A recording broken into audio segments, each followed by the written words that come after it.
Escuché a mi mamá planear la boda de mi hermana en mi casa de 28 millones de pesos sin pedirme permiso. Luego dijo, como si hablara de una silla prestada, es propiedad de la familia. Elena nos debe. Yo también sonreí cuando llegó el momento. Me quedé callada y cuando casi 200 invitados aparecieron en mi colle, la entrada ya estaba cerrada. La seguridad no dejaba pasar a nadie y la policía terminó frente a mi casa. Me llamo Elena Mendoza y tengo 35 años. Trabajo como analista financiera senior en una firma de inversión con oficinas en Paseo de la Reforma en la Ciudad de México. Es un trabajo pesado, pero me va bien. Con los números siempre supe dónde estaba parada. Con mi familia nunca. 3 años antes me divorcié de Arturo Salcedo. Nuestro matrimonio se llenó de discusiones, sospechas y cansancio. Yo sentía que él no confiaba en mí. Él sentía que yo me estaba alejando. Al final, los dos terminamos agotados. Cuando se cerró el divorcio, recibí una compensación económica importante. Pude haberla invertido, pero por primera vez en años quise hacer algo por mí. Compré una casa. No fue solo con esa compensación. Usé mis ahorros y tomé un crédito hipotecario que podía pagar con mi salario. La compensación cubrió una parte grande del precio. El resto quedó a mi nombre. Con el banco, como cualquier deuda, era una propiedad amplia en Jardines del Pedregal, con jardín grande, terraza y ventanales altos. Me costó 28 millones de pesos, muchísimo dinero, pero para mí valía cada centavo. Después del divorcio, esa casa se volvió mi refugio. Llegaba ahí, me quitaba los zapatos y preparaba té. No tenía que explicarle nada a nadie. Era el único lugar que sentía completamente mío. Mis padres se llaman Graciela y Roberto Mendoza. Viven en Lomas de Chapultepec, a unos 40 minutos de mi casa sin tráfico y bastante más en hora pico. Mi hermana menor, Sofía, tiene 28 años. Sofía y yo nunca fuimos enemigas, pero tampoco fuimos cercanas. Ella era la hija dulce, la que obedecía. Yo era la difícil, la independiente, la que hacía preguntas. En mi familia eso nunca fue una virtud. Mi papá casi nunca contradecía a mi mamá. Su silencio siempre había contado como permiso. Todo empezó un martes por la tarde. Salí temprano de la oficina porque había olvidado unos documentos para una reunión del día siguiente. No era hora pico todavía, así que llegué antes de lo normal. Al entrar a mi colle, vi el coche de mi mamá estacionado afuera. Ella tenía una copia de mi llave, supuestamente solo para emergencias. Pensé que había pasado a dejar algo. Caminé hasta la puerta y estaba por abrir cuando escuché voces adentro. Mi mamá y Sofía estaban en la sala. Como hacía buen clima, los ventanales estaban entreabiertos. «Esta casa es perfecta para la boda», dijo mi mamá. El jardín, la terraza, la sala, todo se ve elegante. ¿Es justo lo que necesitamos? ¿Estás segura de que Elena va a aceptar?, preguntó Sofía. Claro que va a aceptar, contestó mi mamá. Es propiedad de la familia. Elena nos debe después de todo lo que hemos hecho por ella. Además, tiene esta casa enorme y ni siquiera la aprovecha. Es un desperdicio. Sofía guardó silencio. Supongo que tienes razón. Podemos hacer la ceremonia en el jardín y la recepción entre la terraza y la sala. Habría que rentar sillas, mesas, mantelería, una carpa por si llueve. Servicio de valet parking, baños móviles de lujo y una planta de luz. Estoy pensando en unos 200 invitados. 200 invitados en mi casa para una boda de Sofía que yo ni siquiera sabía que existía. Siguieron hablando del banquete, la barra, el pastel, el fotógrafo y la mesa de regalos. En ningún momento mencionaron pedirme permiso. Hablaban como si mi casa fuera un salón de fiestas que ya tenían apartado. Quise entrar y decirles que salieran de mi casa en ese instante, pero no lo hice. Tal vez fue el shock, tal vez fue la curiosidad de saber hasta dónde eran capaces de llegar. O tal vez entendí que si las enfrentaba ahí, mi mamá encontraría la forma de voltear todo en mi contra. Respiré despacio, guardé la llave y me fui sin hacer ruido. Manejé hasta una cafetería en la del Valle. Pedí un café que no me tomé. 2 horas después regresé. El coche de mi mamá ya no estaba. No llamé, no mandé mensajes, no pregunté nada, solo esperé. Una semana después, mi mamá me invitó a cenar a un restaurante caro en Polanco. Dijo que era una ocasión familiar especial. Cuando llegué, Sofía estaba sentada junto a un hombre que yo nunca había visto. Era alto, bien vestido, con una sonrisa medida. «Elena, él es Mauricio Beltrán», dijo Sofía. «Mi prometido». Mauricio se levantó para saludarme. Tendría poco más de 30 años. Traía reloj caro, camisa impecable y esa forma tranquila de hablar de la gente acostumbrada a que la escuchen. Durante la cena habló de bienes raíces y sonrió como si todo estuviera bajo control. Sofía no dejaba de mirarlo. Después fui al baño. De regreso pasé por la entrada del restaurante y vi a mi mamá hablando por teléfono junto a una planta enorme. No me vio. «Sí, Verónica, todo está quedando precioso», decía. La boda de Sofía va a levantar la imagen de la familia después del divorcio tan vergonzoso de Elena. Por fin vamos a tener algo bonito de que presumir. El lugar es perfecto. La casa está en el Pedregal. Divina, enorme, de muy buen gusto. Ya sabes que Elena es difícil, pero al final entiende cuando una le habla de familia. Esperé a que colgara. Luego volví a la mesa como si no hubiera escuchado nada. Sonreí. Tomé agua. Hice preguntas educadas. No dije nada, solo empecé a tomar nota. Otra semana pasó.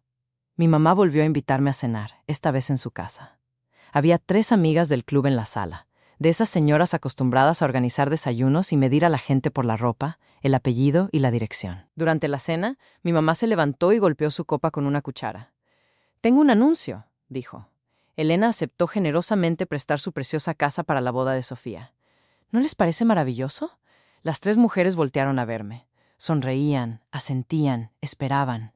Mi mamá acababa de encerrarme frente a su público. Si yo decía que no, quedaría como la hermana egoísta, la divorciada resentida que no quería ver feliz a Sofía. Ella sabía exactamente lo que hacía. Sentí la garganta seca. Claro, dije, con gusto. Hasta logré sonreír. Las amigas aplaudieron. Sofía me abrazó. Mi mamá me miró con una satisfacción tranquila, como si acabara de ganar una partida que yo ni siquiera sabía que estaba jugando. Después, mi mamá y Sofía fueron a mi casa constantemente. Llegaban con muestras de tela, planos del jardín y listas de invitados. Entraban como si fueran dueñas. Movían sillas, medían la sala y decidían qué muebles tendría que guardar. Nunca me preguntaban qué opinaba, nunca me agradecían. Mi mamá decía, esto va a quedar mucho mejor que en un hotel. En una casa familiar todo tiene más alma. Casa familiar. Cada vez que decía eso, yo sentía una punzada en el estómago, pero sonreía, asentía, callaba y observaba.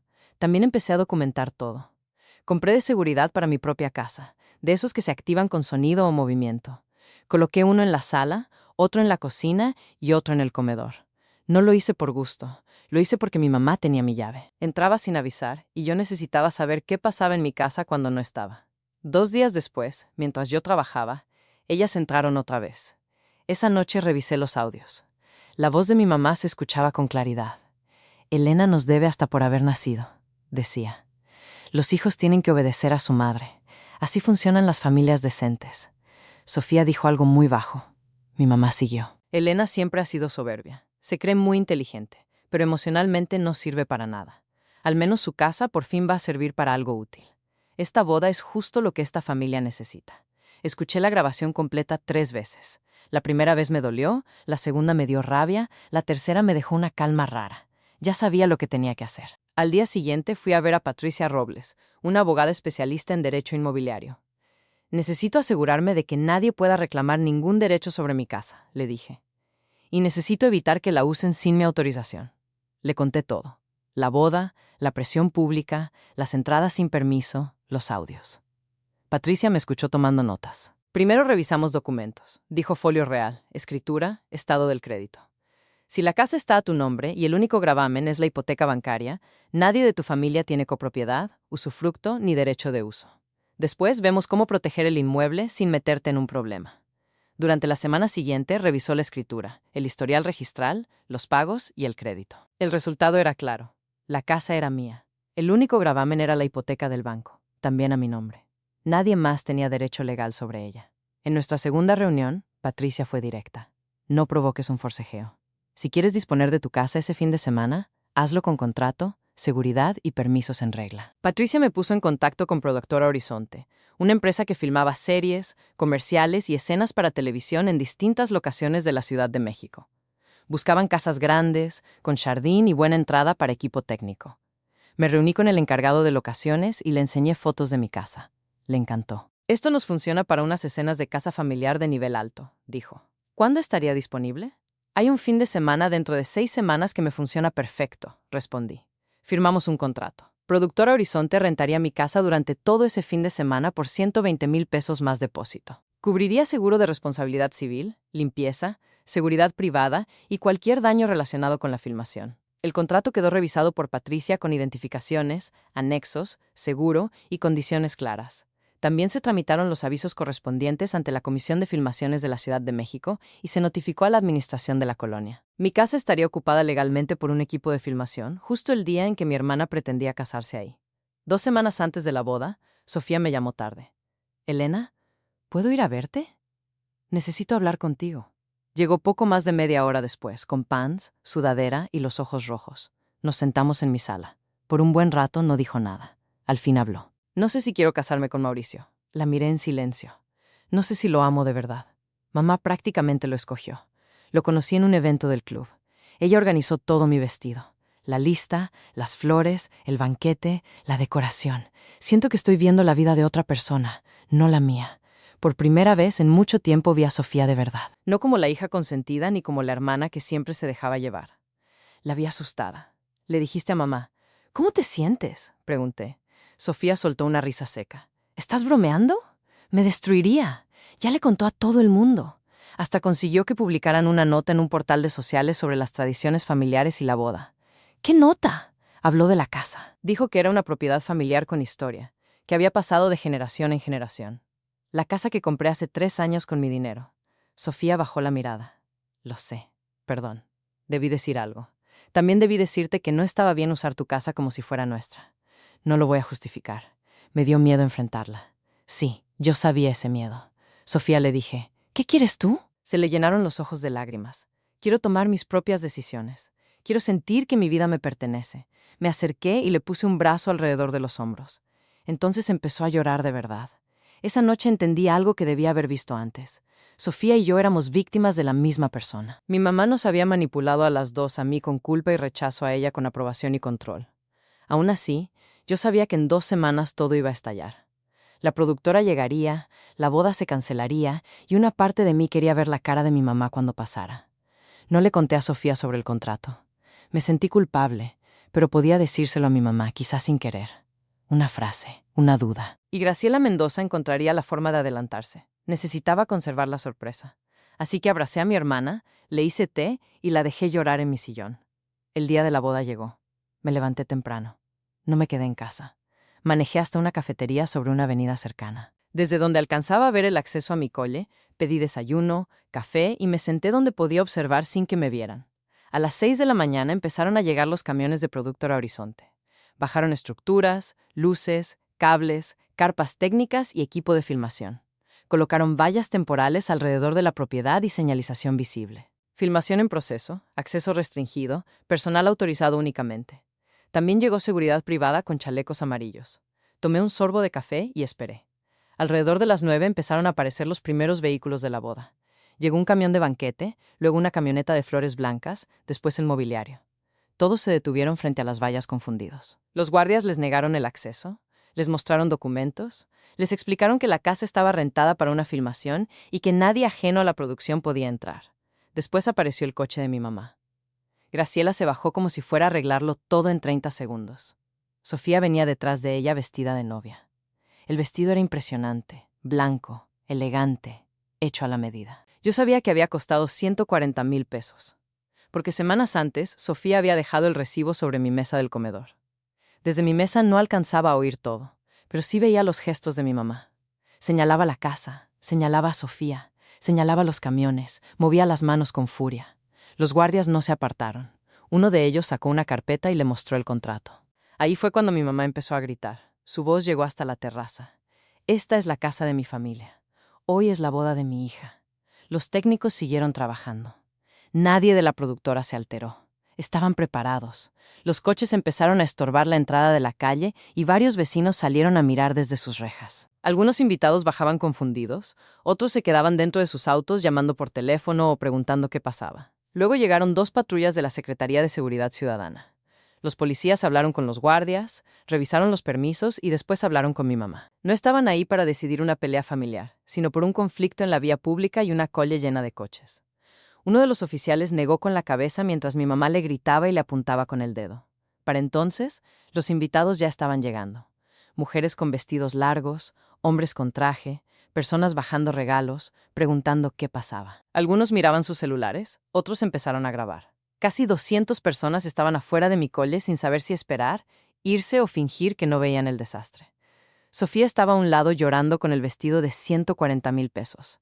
Mauricio se acercó a ella unos minutos, revisó su teléfono, miró hacia la casa, luego se subió a su coche y se fue. No la abrazó, no explicó nada, no se despidió de su novia, simplemente se fue.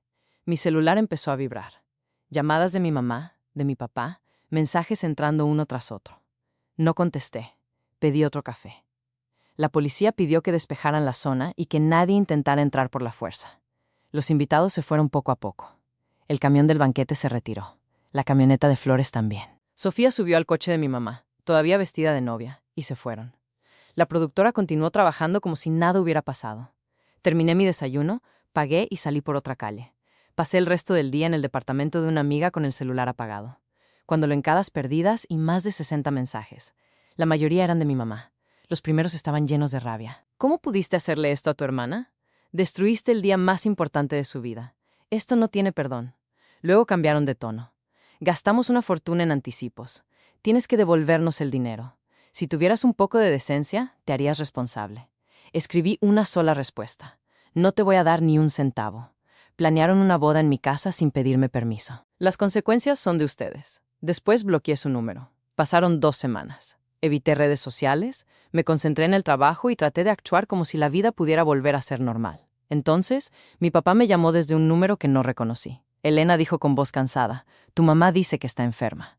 Dice que tiene cáncer de mama y que empieza tratamiento la próxima semana». Ya lo publicó en Facebook. La gente está apoyando con gastos médicos. Cuando colgué, abrí Facebook. Mi mamá había publicado un texto larguísimo sobre diagnóstico, valentía, familia, fe, médicos, tratamientos y cuentas por pagar. Al final había un enlace a una campaña de donaciones en Donadora y una cuenta bancaria para transferencias SPAY. En un día había reunido 220,000 pesos. Me quedé mirando la pantalla. Luego revisé sus publicaciones recientes. Ahí estaba Graciela en la prueba del vestido de Sofía, en comidas del club y en una fiesta de jardín. Todas las fotos eran de los últimos meses. Se veía activa, sonriente, impecable. Eso no probaba nada. Una persona enferma puede verse bien, pero el diagnóstico apareció justo después del desastre de la boda, y cuando alguien le preguntaba por el hospital o el médico, ella respondía con frases vagas. Ya estamos viendo opciones. Los estudios siguen. Pronto les cuento. No decía el nombre del tratamiento. No mostraba diagnóstico. No había una fecha médica concreta. Guardé capturas, publicaciones, comentarios, fechas, el enlace de la campaña y los mensajes donde pedía dinero. No tenía una prueba definitiva, pero sí un patrón. Y mi instinto con mi mamá casi nunca se equivocaba. Una semana después, Sofía me llamó. Su voz sonaba apagada. «Mauricio se fue», dijo. «¿Cómo que se fue? El teléfono ya no le entra». Su departamento está casi vacío. Borró varias cosas de redes. Desapareció. Pasé las siguientes horas buscando. Encontré su perfil privado, pero su foto principal había cambiado. Aparecía con una mujer elegante. El nombre etiquetado era Andrea W. Abrí su perfil. Era público. Su publicación más reciente de 3 días antes era una foto de su mano izquierda con un anillo de diamantes. El texto decía: «Por fin me lo pidió. No puedo esperar para casarme con mi mejor amigo». La persona etiquetada era Mauricio Beltrán. Tomé capturas y se las envié a Sofía. 1 hora después me llamó. «Yo era el plan de reserva», dijo muy bajito. Estuvo con ella todo el tiempo. «Lo siento, Sofía. Me siento muy tonta. No te hables así. Él te mintió y mamá te empujó directo». Hubo silencio. «Encontré algo», dijo de pronto. «Necesito enseñártelo. ¿Puedo ir?» Llegó casi 40 minutos después con un cuaderno viejo de pasta café. «Fui a casa por mis documentos y por unas cajas que mamá guardó después de la boda», dijo. Estaba en el ático junto con recibos y papeles viejos. «Es de ella. Tienes que leerlo». Lo abrí. Las entradas tenían años de antigüedad. Al principio eran cosas normales. Reuniones, quejas, ropa, eventos y dinero. Luego el tono cambió. Una entrada decía: «Sofía necesita sentirse elegida. Si la mantengo cerca, no se va a ir tan fácil». Otra decía: «Elena está muy segura de sí misma. Hay que recordarle que la familia está primero. Cuando se le olvida la culpa, se pone insoportable». Seguí leyendo con las manos frías. Hoy volvió a hablar de la beca. Dice que es una oportunidad. No entiende lo mal que se vería que se fuera justo ahora. Roberto no está tan grave, pero ella no tiene por qué saberlo así. Mejor que piense que la necesitamos. Sentí que el aire se me iba. Años atrás yo había recibido una beca para estudiar una maestría fuera de México. La rechacé después de semanas de presión de mi mamá. Me decía que mi papá estaba mal de salud, que Sofía me necesitaba, que una buena hija no abandonaba a su familia por ambición. No había sido preocupación, había sido cálculo. Había más páginas completas. Mi mamá escribía sobre cómo hacer que Sofía necesitara su aprobación, cómo hacerme sentir culpable por mi dinero y cómo Arturo era un riesgo porque me ayudaba a poner distancia. Una entrada me dejó helada. Arturo le está dando demasiada seguridad. Elena ya no me consulta igual. Con él se siente respaldada. Conviene hablarle aparte a Arturo. Todavía me escucha con respeto. Si él duda de ella, Elena va a volver a necesitarme. Cerré el cuaderno un momento. Me temblaba el cuerpo. Necesitaba hablar con alguien que también hubiera sido afectado por mi mamá. Llamé a Arturo. No hablábamos de cosas personales desde hacía mucho. Nuestras conversaciones eran breves, educadas, casi administrativas. Esa noche no me importó, Arturo. Sé que esto es raro, dije cuando contestó, pero encontré un cuaderno de mi mamá. Escribió sobre cómo se metió en nuestro matrimonio. Del otro lado hubo un silencio largo. Luego dijo, ¿puedo ir a tu casa? Llegó una hora después con una caja de cartón. La puso sobre mi mesa de la cocina. He guardado esto desde antes del divorcio, dijo. No sabía qué hacer con ello. Abrí la caja. Había correos, impresos, cartas y capturas de mensajes. Todos de mi mamá, todos dirigidos a Arturo. Tomé una hoja. Arturo, estoy preocupada por la estabilidad emocional de Elena. Últimamente se comporta de forma extraña. Creo que necesita ayuda, pero no quiere escucharme como su esposo. Tienes que tomar la situación en serio. Leí otra. Elena siempre ha tenido problemas para regular sus emociones. Me preocupa que no esté preparada para ser una buena esposa. Tú mereces paz. Otra. No quiero meterme, pero creo que Elena no está siendo honesta contigo. Una madre nota cosas. Cuídate. Levanté la mirada. Te mandaba esto cuando estábamos casados. Arturo asintió al menos 2 veces al mes durante el último año. También me llamaba. Me decía que tú hablabas de dejarme, que tal vez estabas viendo a alguien. Recordé nuestras peleas, las acusaciones, las noches sin dormir. Ella me decía que tú me eras infiel. Me decía que no eras para mí, que estabas conmigo por conveniencia, que algún día me ibas a humillar. Arturo se sentó frente a mí, nos puso uno contra el otro. Ninguno habló durante varios minutos. ¿Qué vas a hacer?, preguntó al fin.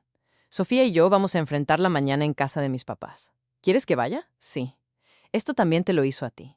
Al día siguiente, Sofía y yo llegamos juntas a la casa de mis padres. Arturo nos siguió en su coche. Mi mamá abrió la puerta. Se veía sorprendida. Elena, Sofía. No las esperaba. Tenemos que hablar, dije todos. Ahora entramos a la sala. Mi papá estaba sentado en el sillón leyendo el periódico. Levantó la vista confundido. ¿Qué pasa? Sofía y yo nos sentamos. Arturo se quedó de pie de la entrada. Mamá, sabemos lo de la campaña, dije. El rostro de mi madre perdió color. No sé de qué hablas. Dices que tienes cáncer y estás pidiendo dinero. Si tienes un diagnóstico confirmado, muéstranos el estudio. Si lo que tienes es una sospecha médica y estás pidiendo dinero como si ya fuera cáncer, cierra la campaña hoy. Elena, ¿estás siendo cruel? No, estoy siendo clara. Tenemos capturas, fechas, publicaciones y comentarios donde evades preguntas básicas. Abriste una campaña usando una historia que no puedes sostener. También encontramos tu cuaderno, dijo Sofía. Mi mamá volteó hacia ella. Sofía tenía las manos apretadas sobre las rodillas, pero no bajó la mirada. Sabemos lo que hiciste con nosotras durante años, continuó. Sabemos cómo me empujaste hacia Mauricio. Sabemos lo de la beca de Elena. Sabemos cómo usaste la culpa para controlarnos. Saqué mi teléfono y le mostré a mi papá una foto de una página. Lee esto, le dije. Mi papá tomó el celular. Sus manos empezaron a temblar. También tengo pruebas de cómo destruyó mi matrimonio, agregué. Le mandó correos y mensajes a Arturo para convencerlo de que yo estaba inestable. A mí me decía que él me engañaba. Nos separó a propósito. Arturo abrió la caja y sacó algunos documentos. Roberto dijo con calma, no vine a pelear, vine porque esto también me afectó a mí. Mi papá revisó las hojas. Su expresión cambió poco a poco. Primero incredulidad, luego dolor, luego vergüenza. Mi mamá se puso de pie. Todo esto está fuera de contexto. Ustedes no entienden lo que una madre tiene que hacer para mantener unida a su familia. Eso no fue mantenernos unidas, dijo Sofía. Fue controlarnos. Cierra la campaña, le dije hoy. Publica que no tienes un diagnóstico confirmado y que vas a devolver el dinero, Elena, y busca ayuda, mamá. De verdad, porque esto no se arregla llorando ni subiendo otra publicación. Mi mamá miró a mi papá buscando apoyo, pero él no la defendió. Solo la miraba como si acabara de conocerla. Si no lo haces, continué. Vamos a denunciar la campaña. Entregaremos las capturas, las publicaciones, los mensajes y todo lo que tenemos. Mi mamá empezó a llorar. Esta vez no supe si era actuación o si de verdad se había quebrado. Tal vez las dos cosas. No pensé que fuera tan grave, dijo. Yo solo quería que la familia estuviera bien. No, respondí. ¿Querías que la familia se viera bien? No es lo mismo. Sofía respiró hondo. Cierra la campaña, mamá. Esa tarde la cerró. Publicó una aclaración en Facebook. No contó todo, pero admitió que no tenía un diagnóstico confirmado y que había presentado la situación como algo más grave para pedir apoyo económico. Durante los días siguientes, con ayuda de la plataforma y transferencias, empezó a devolver los 220,000 a los donantes. Sus amigas lo vieron. La gente del club lo vio. Las mismas personas a las que había intentado impresionar con la boda, la casa y la imagen de familia perfecta, vieron la verdad. En menos de una semana perdió casi todo su círculo social. Dejaron de invitarla a comidas y varias mujeres del club le dejaron de hablar. Su reputación, esa cosa que había cuidado más que a sus hijas, se vino abajo. Un mes después, mis padres dejaron su casa en manos de una inmobiliaria y se mudaron a un departamento rentado en Querétaro. Mi papá me llamó antes de irse. No pidió perdón con grandes palabras, solo dijo, debí ver más y debí detenerla. También me dijo que él se encargaría de terminar las devoluciones si mi mamá dejaba algo pendiente. Por primera vez no me pidió que la entendiera. Cambié mi número de teléfono. Bloqueé a mi mamá en todas las redes. También bloqueé a mi papá por un tiempo. No porque lo odiara, sino porque necesitaba silencio. Con Sofía fue distinto. Ella empezó terapia. Me dijo que estaba entendiendo lo que pasa cuando una persona crece, creyendo que el amor depende de obedecer y quedar bien. Nos empezamos a ver cada 2 semanas para comer. Al principio era extraño. Habíamos pasado años siendo hermanas sin conocernos de verdad. Poco a poco aprendimos a hablarnos sin mi mamá en medio y Arturo y yo seguimos hablando. Primero como amigos nos mandábamos mensajes sobre cosas simples. Luego empezamos a tomar café, después a cenar. Una noche, sentados en la terraza de mi casa, Arturo dijo, nuestro matrimonio no falló solo por nosotros. Lo miré. Falló porque alguien estuvo empujando todos los días para romperlo. Asentí. Yo también lo he pensado. ¿Crees que podríamos intentarlo otra vez? Yo no respondí de inmediato. Lo miré durante un largo rato, sin presión, sin miedo. Sí, dije al fin. Creo que podríamos, pero esta vez sin nadie metiéndose. Fuimos despacio. 3 meses después nos casamos en el registro civil. No hubo fiesta grande, no hubo invitados incómodos, no hubo flores carísimas, ni banquete, ni gente opinando. Solo Arturo, yo y los testigos necesarios. Sofía firmó por mí. Fue sencillo, y por eso para mí estuvo bien. 6 meses después de volver a casarnos, supe que estaba embarazada. Arturo y yo estábamos en el consultorio mirando la pantalla del ultrasonido. Ahí estaba nuestro bebé, pequeño y real. Yo no pude hablar. Arturo me tomó la mano. Más tarde, en el coche, me preguntó, ¿vas a decirle a tus papás? Pensé en mi mamá, en el cuaderno, en la boda, en las mentiras, en la forma en que había convertido el amor en deuda y la familia en una jaula. No dije, no estoy segura de que puedan tener una relación con nuestro hijo sin intentar controlar todo. No voy a arriesgarlo. Arturo asintió. Lo entiendo. Volvimos a la casa del Pedregal. La misma casa que compré después de mi divorcio. La casa que mi mamá intentó usar como escenario de su mentira. La casa que me protegió cuando más lo necesitaba. Pero ya no se sentía como un refugio para esconderme. Ahora se sentía como un lugar al que sí quería volver. Mi mamá intentó controlar cada parte de mi vida. No pudo. Sofía y yo, por primera vez, podíamos decidir sin pedir permiso. Y mi hijo crecería sin cargar con la culpa, el miedo y las mentiras que marcaron nuestra infancia. Lo que más me tardé en entender no fue que mi mamá quisiera usar mi casa, fue que ya me había usado muchas veces antes. Usó mi culpa, mi necesidad de quedar bien, mi miedo a parecer mala hija. La boda solo hizo visible algo viejo. Cuando escuché que llamaba propiedad de la familia una casa que yo compré, entendí que para ella la palabra familia significaba acceso libre a todo lo mío. Mi tiempo, mi dinero, mis decisiones, mi silencio y no. Una casa no deja de tener dueña porque adentro entren tus padres o tus hermanos. Tampoco una vida deja de ser tuya porque alguien te diga que le debes obediencia. Ese día entendí que un no dicho a tiempo también puede salvarte. Ya.